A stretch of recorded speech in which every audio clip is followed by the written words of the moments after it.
Hello student, ये current electricity से potentiometer का एक न्यूमेरिकल है।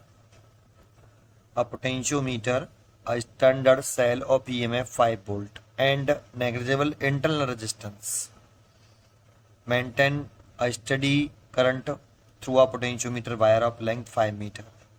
Two primary cell E1 E2 are joined in series with same polarity and opposite polarity. The combination is connected through the galvanometer and jockey to the potentiometer. The balancing length of the two cases are found to be 350 centimeter and 50 centimeter respectively. Draw the necessary circuit diagram. Find the value of EMF of the two cell. ठीक है, अब एक question solution शुरू करते हैं। तो पहले देखो, draw the necessary circuit diagram. तो एक पोटेंशियोमीटर स्टैंडर्ड सेल है 5 वोल्ट का, इंटरनल रेजिस्टेंस 0 है उसका। Study current through the potentiometer wire of length 5 metre. सबसे पहले आप एक uniform area of cross section का 5 मीटर लंबा वायर बना लीजिए। ये यूनिफॉर्म एरिया क्वेश्चन का होना चाहिए और 5 मीटर इसकी लेंथ है। इसे हमने बोल दिया पोटेंशियोमीटर वायर ए बी। यहाँ पे ए बी कैपिटल एल लिख लेते हैं, गिवन है हमें, थोड़ा सा नीचे लिख लेते हैं कैपिटल एल। यहाँ लिख लेते हैं capital L is equal to क्या है, length of potentiometer wire A B. कितने मीटर लेंथ दे रखी है, 5 metre. Potentiometer wire of length 5 metre, तो ये दे रखी है 5 मीटर। ये पोटेंशियोमीटर वायर ए बी हो गया, ठीक है। और इसे कनेक्ट कर रहा है, इसे कनेक्ट किया है मैंने, इसे कनेक्ट किया है एक स्टैंडर्ड सेल जिसका ईएमएफ 5 वोल्ट है, ये कनेक्ट कर लिया।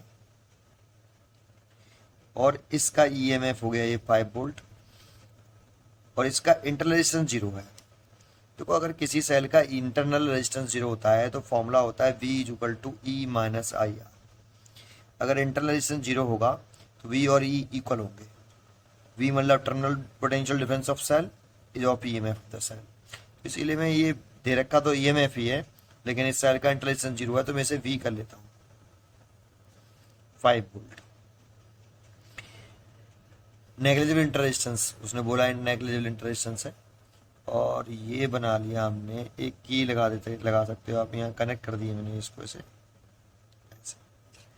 इसको बोलते हैं हम प्राइमरी सर्किट। ये प्राइमरी सर्किट बन गया ऐसे, ठीक है। अब कह रहा है two primary cells of EMF E1 and E2 are joined in series. Series में ज्वाइन करना है, सेम पोलरिटी। तो फर्स्ट डायग्राम बना रहे हैं हम पहले सेम पोलरिटी के, है ना। क्या बना रहे हैं, सेम पोलरिटी वाला।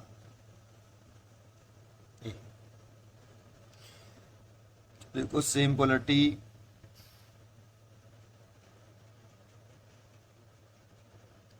ये plus minus and plus,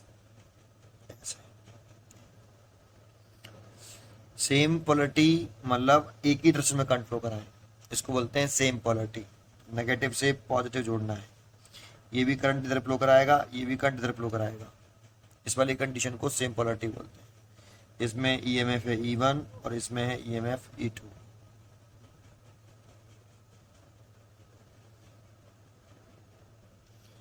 same polarity का मतलब है कि नेगेटिव से पॉजिटिव टर्मिनल जोड़ना, दैट मीन्स हेल्पिंग कंडीशन में लगाना। दोनों सेल एक ही डायरेक्शन में करंट फ्लो कराए, हेल्पिंग कंडीशन में अरेंज करना। तो हेल्पिंग कंडीशन सपोर्टिंग कंडीशन में अरेंज करना, सेम पोलरिटी। मोस्टली बच्चे समझते हैं सेम पोलरिटी का मतलब है नेगेटिव से नेगेटिव ना। सेम पोलरिटी का मतलब है कि ये दोनों सेल एक ही डायरेक्शन में करंट ड्रॉ करें, इसका मतलब होता है ये। तो और इसको फिर लगा रहा है आगे, तो combination connected through the galvanometer. एक गैल्वोमीटर से कनेक्टेड है और एक जॉकी से। The balancing length of the two case are found. पहले वाले केस में बैलेंसिंग लेंथ आ रही है इतनी, मान लो J1 पे टच किया और IG ऑफ 10 हो गया 0, तो बैलेंसिंग लेंथ हो गई L1 is equal to 350 centimetre. ये 350 सेंटीमीटर। देखो ये फर्स्ट केस हो गया आपका ऐसे, ठीक है। अच्छा, और इस वाले केस में आपने कॉम्बिनेशन ऑफ सेल पढ़ा हो, कॉम्बिनेशन ऑफ सेल या ग्रुपिंग ऑफ सेल, अगर सेल सीरीज कॉम्बिनेशन में लगे, नेगेटिव पेज से सेल का पॉजिटिव पेज कनेक्टेड है, दैट मीन्स दोनों सेल एक ही डायरेक्शन में करंट ड्रॉ कर रहे हैं, तो दोनों ने मिलकर, दोनों सेलों ने मिलकर कितनी करंट ड्रॉ करी, आई, एक ही डायरेक्शन में करंट ड्रॉ करी। जैसे सर्किट कंप्लीट किया मैंने ऐसे, और इन दोनों सेलों में करंट सेम फ्लो कर रहा हो, तो इसका अगर ईएमएफ E1 है, इसका ईएमएफ E2 है, तो नेट ईएमएफ निकालते हैं या इक्विवेलेंट ईएमएफ निकालते हैं हम, तो लिखते हैं E equivalent is equal to E1 plus E2। एक केस तो ये होता है, और दूसरा केस होता है कि अगर ये सेल अपोजिट पोलरिटी, मतलब अपोजिंग रिवर्स डायरेक्शन में लगाए हैं, एक सेल जो है आपका इधर करंट ड्रॉ कर रहा है, इस डायरेक्शन में करंट ड्रॉ कर रहा है, और दूसरा सेल अपोजिट डायरेक्शन में करंट फ्लो कर रहा है। ऐसे ये वाला सेल पॉजिटिव टर्मिनल से करंट निकलेगा तो इधर निकलेगा, इसमें इधर निकलेगा। इसको बोलते हैं अपोजिट पोलरिटी में, अपोजिट पोलरिटी में लगाना, या फिर ये अपोजिंग कंडीशन में ये दोनों सेल लगाए हैं, एक दूसरे का अपोज कर रहे हैं, रिवर्स डायरेक्शन में लगाए हैं। ऐसे अगर इस सेल का ईएमएफ E1 है, इस सेल का ईएमएफ है E2 है, तो इन दोनों में से कोई एक ही सेल कंट्रोल कर सकता है, क्योंकि ये कंट्रोल करेगा तो ऐसे आएगा, और ये ड्रॉ करेगा तो ऐसे आएगा। एक ही वायर में दो डायरेक्शन हो जाएंगे, जो कि पॉसिबल नहीं है। सो इनमें से कोई एक सेल कंट्रोल करेगा। अगर E1 बड़ा है E2 से, तो E1 ड्रॉ करेगा, E2 बड़ा है तो E1 करेगा। तो E1 अगर बड़ा है तो करंट ऐसे फ्लो कर रहा है, ऐसे ऐसे। और इस वाले केस में जो करंट सेम है, देखो दोनों सेलों में, दोनों सेलों में करंट सेम है, तो ये दोनों सेलों द्वारा नेट करंट है बेटा। तो नेट ईएमएफ कितना होगा बेटा आपका इसमें, इस वाले केस में ईएमएफ सब्ट्रैक्ट हो जाते हैं E1 E2, लेकिन करंट दोनों सेलों में सेम होनी चाहिए, तब सीरीज कॉम्बिनेशन होता है। इसे सीरीज कॉम्बिनेशन ऑफ सेल बोलते हैं। तो फर्स्ट केस में तो आपकी ये वाली कंडीशन है, तो इस वाले केस में दोनों सेलों को कॉम्बिनेशन करके यहाँ पर एक सेल बन जाएगा। जैसे ये डायग्राम बन जाएगा कुछ इस तरह से, कुछ इस तरीके से। ये ऐसे एक बैटरी हो गई, एक ये हो गई ऐसे, ये यूनिफॉर्म एरिया क्रॉस का वायर होना चाहिए, पोटेंशियोमीटर वायर बोलते हैं इसको, ए बी, और ये बी हो गया। और देखो इसका एक एंड वायर का डायरेक्टली ए से है और दूसरा एंड डायरेक्टली बी से है। सो इस बी का नेम जो होगा, ये इस बी का नेम जो लिख सकते हो, जिसे 5 वोल्ट कह रहे हो आप, ये है total potential difference between point A and B, और आप इसे लिख सकते हो VA minus VB। Potential difference है between point A and B, क्योंकि पॉजिटिव टर्मिनल डायरेक्टली ए से है और नेगेटिव टर्मिनल डायरेक्टली बी से है। ठीक है, अब यहाँ पर इन दोनों सेलों का कॉम्बिनेशन करके ये एक हो गया, ऐसे बना सकते हो आप इसे। और इसका E इक्विवेलेंट जो आ गया हमारा, वो आ गया E1 प्लस E2, और नल पॉइंट ऑप्टन हो रहा है इसका 351 पर, J1 पर, और ये L1 इज इक्वल टू हो रहा है 350 वोल्ट सेंटीमीटर। ऐसे अब हम करते क्या हैं, इसमें हम करेंगे, इसमें नल पॉइंट ऑप्टन हुआ है IG इज इक्वल टू 0, इसमें IG 0 है, यहाँ पे IG 0 है। तो मैं करना क्या है, for primary circuit, primary circuit से पहले आप पोटेंशियोमीटर वायर का पोटेंशियल ग्रेडियंट निकालें, प्राइमरी सर्किट। और प्रिंसिपल ऑफ पोटेंशियोमीटर कहता है कि अगर किसी वायर में फ्लो करने वाली करंट, देखो ये वाली करंट है I, ये प्राइमरी सर्किट में रहती है ऐसे। अगर इसमें नल पॉइंट ऑफ टर्न हुआ है तो ये हमेशा प्राइमरी सर्किट में करंट फ्लो करती है। बाप समझ में आ रहा है? ये अगर इसमें नल पॉइंट ऑफ टर्न हुआ है तो प्राइमरी सर्किट वाली करंट प्राइम पोटेंशियोमीटर वायर में होकर प्राइमरी सर्किट में रहती है ऐसे ऐसे। अगर नल पॉइंट ऑफ टर्न हो रहा है तो नीचे नहीं जाती। तो फॉर प्राइमरी सर्किट में प्रिंसिपल पढ़ा हुआ आपने कि किसी भी पोर्शन का जो पोटेंशियल डिफरेंस होता है, जैसे अगर आप कौन से पोर्शन का लिख रहे हो, VA माइनस BB लिख रहे हो, तो वो डायरेक्टली प्रोपोर्शनल होता है उसी पोर्शन की लेंथ के साथ। लेकिन ऐसा तब होता है जब वायर में, पोटेंशियोमीटर वायर में करंट कैसे फ्लो करे, कांस्टेंट, और एरिया क्रॉस सेक्शन कैसा हो, यूनिफॉर्म। तो इसीलिए प्रोपोर्शनल टर्म उठाते हैं तो कांस्टेंट टर्म आता है VA माइनस BB, जिसे हम पोटेंशियल ग्रेडियंट बोलते हैं K। एल। तो यहाँ से के अगर लिख रहे हैं, जैसे अगर हमने कौन से पोर्शन का पोटेंशियल डिफरेंस लिखा है, V A minus B B, तो ये पोटेंशियल डिफरेंस ए और बी वाले पोर्शन का है, तो इसी पोर्शन की लेंथ के साथ इसका डायरेक्ट रिलेशन होगा। ऐसे ही अगर हम कौन से पोर्शन का पोटेंशियल डिफरेंस लिख रहे हैं, वी और जे वन लिख रहे हैं, ए और जे वन, तो इसी पोर्शन की लेंथ के साथ डायरेक्ट रिलेशन होगा। लेकिन इसके लिए इफ अगर आई कैसा हो, कांस्टेंट हो, पोटेंशियोमीटर में फ्लो करने वाला करंट कैसा हो, कांस्टेंट हो, और एरिया क्रॉस सेक्शन कैसा हो, uniform, area cross section uniform हो। तो ये प्रिंसिपल था। तो प्रोपोर्शनल टर्म हटाएंगे तो यहाँ से भी कांस्टेंट टर्म आएगा, V A minus K V J one is equal to K L one. इसको बोलते हैं प्रिंसिपल ऑफ पोटेंशियोमीटर। तो यहाँ से अगर के निकालते हैं तो K is a constant term, तो V A minus B V divided by capital L, और V A minus K V J one divided by small L one. ऐसे अगर हम इन दोनों रिजल्ट को ले लें तो के की वैल्यू निकाल सकते हैं। V A minus B B की वैल्यू देखो इसमें क्वेश्चन में दे रखी है 5 वोल्ट। ए और बी के क्रॉस पोटेंशियल डिफरेंस है, तो ये 5 वोल्ट की वैल्यू है। और लेंथ दे रखी है इसमें आपको 5 मीटर, इसे सेंटीमीटर में ले लेते हैं क्योंकि ये जो लेंथ दे रखी है 350 सेंटीमीटर, ये 50 सेंटीमीटर, तो आप इसे भी सेंटीमीटर में लिख लो तो 500 सेंटीमीटर। तो लेंथ लिख लीजिए, कैपिटल एल की वैल्यू इन दोनों को लिया है मैंने अभी, तो ये आ गया 500 सेंटीमीटर। तो इसकी वैल्यू आ गई 1/100 वोल्ट, इसकी यूनिट हो गई, और इसकी यूनिट मैंने सेंटीमीटर लिया है तो वोल्ट पर सेंटीमीटर।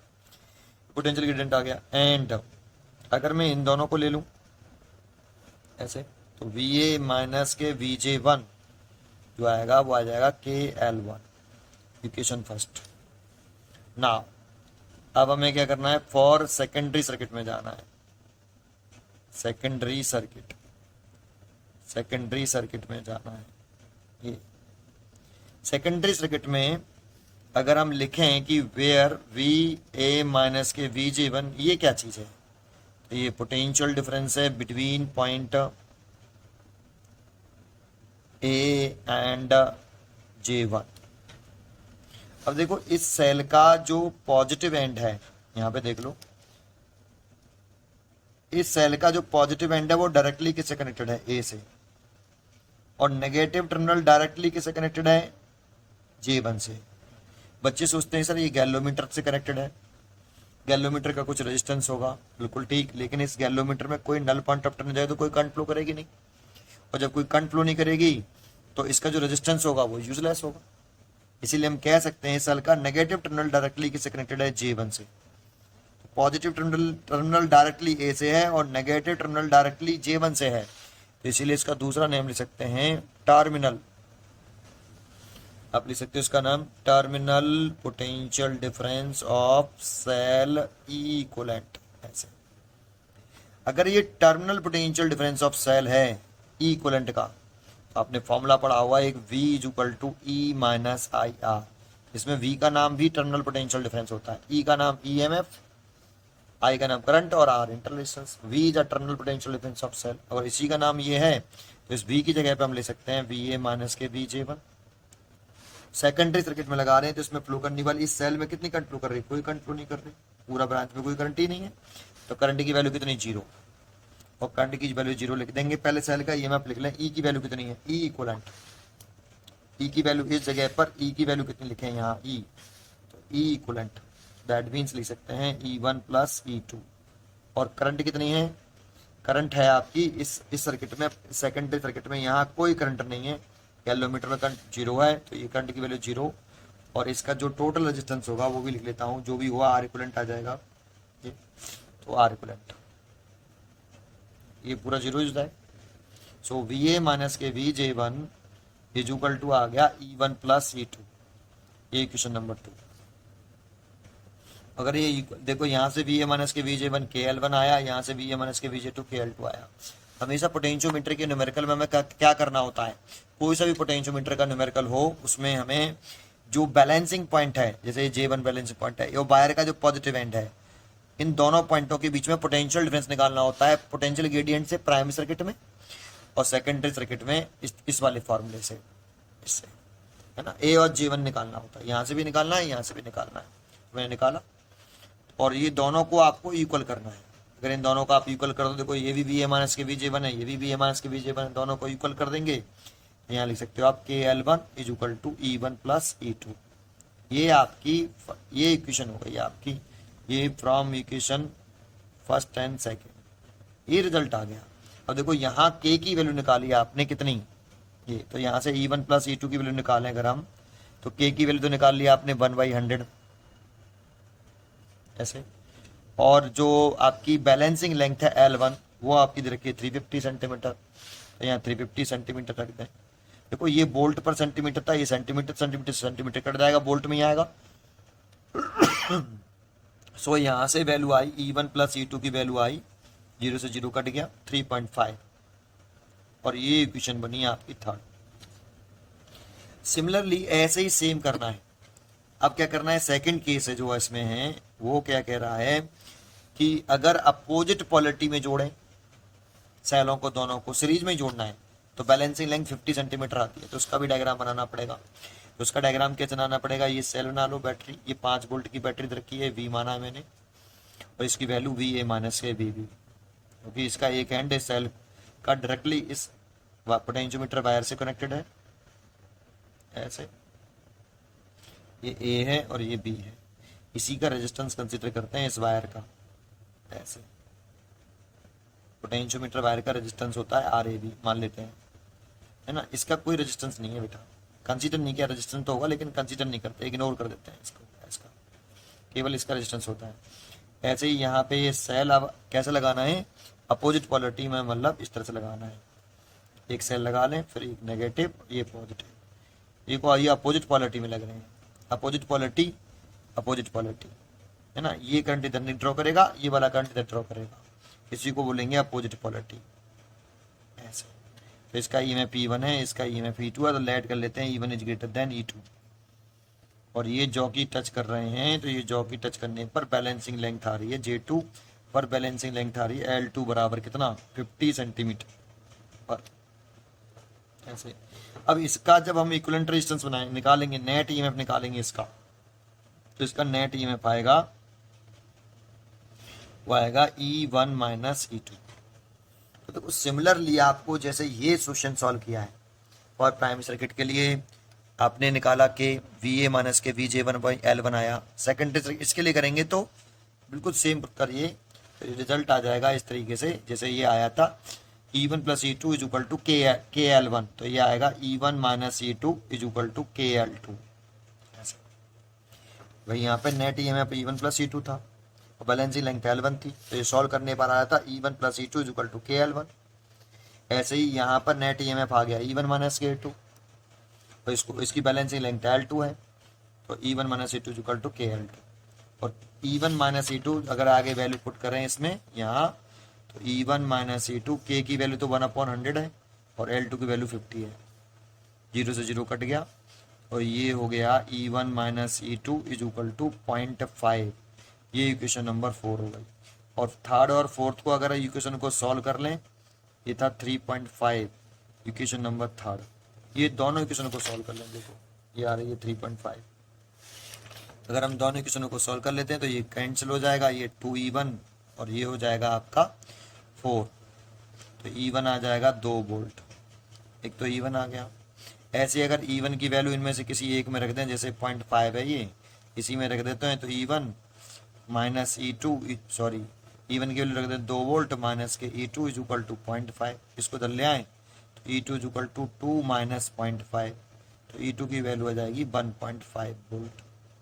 तो E2 की वैल्यू 1.5 वोल्ट है, E1 की वैल्यू 2 वोल्ट है। तो देखो यहाँ पर मैंने आंसर पहले लिख दिया था, E1 की वैल्यू 2 वोल्ट है और E2 की वैल्यू 1.5 वोल्ट है। ठीक है, आप चाहो तो इसको, अगर आपको आता हो कि अगर नल पॉइंट ऑफ टर्न होता है तो E बराबर KL होता है, E इज इक्वल टू जो नेट EMF होता है यहाँ पे, net EMF K into balancing length होता है। आप डायरेक्ट भी रिजल्ट यूज कर सकते हो, ये E1 plus E2 is equal to KL1 direct use कर सकते हो। मैंने तो बता दिया कि आया कैसे, ये आपको समझा दिया। ठीक है, तो ये कंप्लीट हो गया है, पढ़ते रहिए और खुश रहिए। Thank you.